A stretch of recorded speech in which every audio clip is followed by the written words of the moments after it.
is Marcus K. Dowling, the Nashville Country Music Reporter of the Tennessean, and I'm here at Nissan Stadium for CMA Fest with some guys who remember when this was fanfare.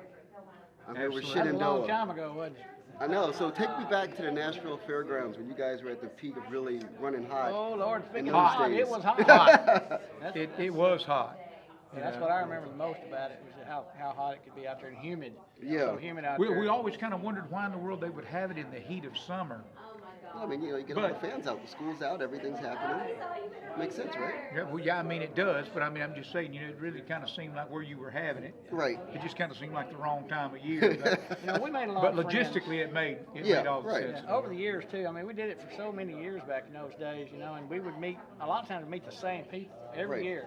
And then next thing you know, you're friends with these people.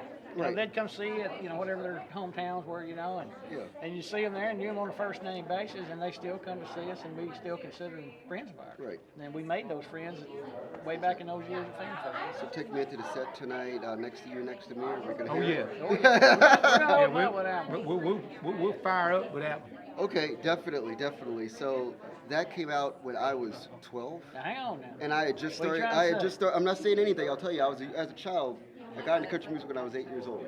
So you guys were a big part of my Oh wow. initial couple of years being a fan of the genres. That is a big honor for me. Yeah. Well, hey, I appreciate it. Thank you, Mark. Yes, absolutely. So 13 albums over 3 decades of time. Tell me what allows for the band to continue to be relevant in your mind and stays fresh as far as the music. The consistency of trying to recreate itself. I mean, that's I mean, the only way you're going to stay relevant in this business is you literally got to recreate yourself. I mean, you have to. Right. If you don't, you'll be left behind. But there's so many vehicles and so many avenues. But look, all of that's out there. But you got to do it. You got to do it smart. Right. Smartly, if you want to say that. Exactly, right. You got to do it in ways that it benefits you, instead of just slinging something out there. Somebody go, yeah, okay, I've seen, But if you do it in ways and you salt and pepper it in places where it needs to be, and then let it grow to it, and then you grow to that. Right. And then before it's all over with, I mean, in fact, a tune that we had out, it was a big record for us, during the late 80s and early 90s. It came out in 89. But 2 Dozen Roses, Yes. because of TikTok and because of the social media and the places that it's on now, it's bigger today than it ever has been. Right. So take me into that, this 90s country boom, and when you find out that there's a whole new generation of people who are sharing like 15 seconds of the song, and how that feels when you start to realize, okay, so this whole new generation is starting to become aware and really, fall in love with your music again. Anybody that knows us will tell you, me and Marty's not really tech savvy, I guess you'd say, when it comes to computers. I used to be several years ago, but it's changed so much in the last 10 years, and I've just lost my way. But man, we would get texts and emails every day. Somebody would send us a TikTok video of some teenager or college age kid singing 2 dozen, like 2 lines of 2 Dozen Roses. Right. And the next thing you know, I mean, there were literally thousands, I'd say thousands of people, singing 2 dozen. You can get on there right now and watch. There's tons and tons of people singing 2 Dozen Roses. They're not singing next to you, next to me, and Church on Cumberland Road or Sunday to Saturday. They're singing 2 Dozen Roses. That song right there has been very, very powerful in our career. I think it's the biggest hit we ever had. Yeah, because it's certainly to the status now. It's an impact record. Right. It's not just a song that we had out that was popular. It literally has become an impact record.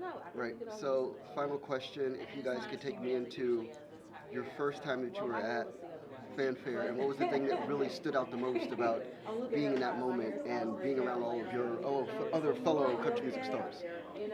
Well, for me, Mike will have a different answer. For me, I literally couldn't believe that people would come from Canada. They'd be from Japan. They'd be from Australia. They'd be from Iowa. They'd be from Florida. They'd be from Washington D.C. and they would come to they would migrate on Nashville, Tennessee. Right. And the one thing about it is every single one of them, no matter where they came from on the planet, they had one common goal, and that was to go to Fanfare. Right. And to communicate with people that they loved the music, they loved the artist, they wanted to see the artist, they wanted to spend time with the artist, they wanted an autograph, they wanted a picture.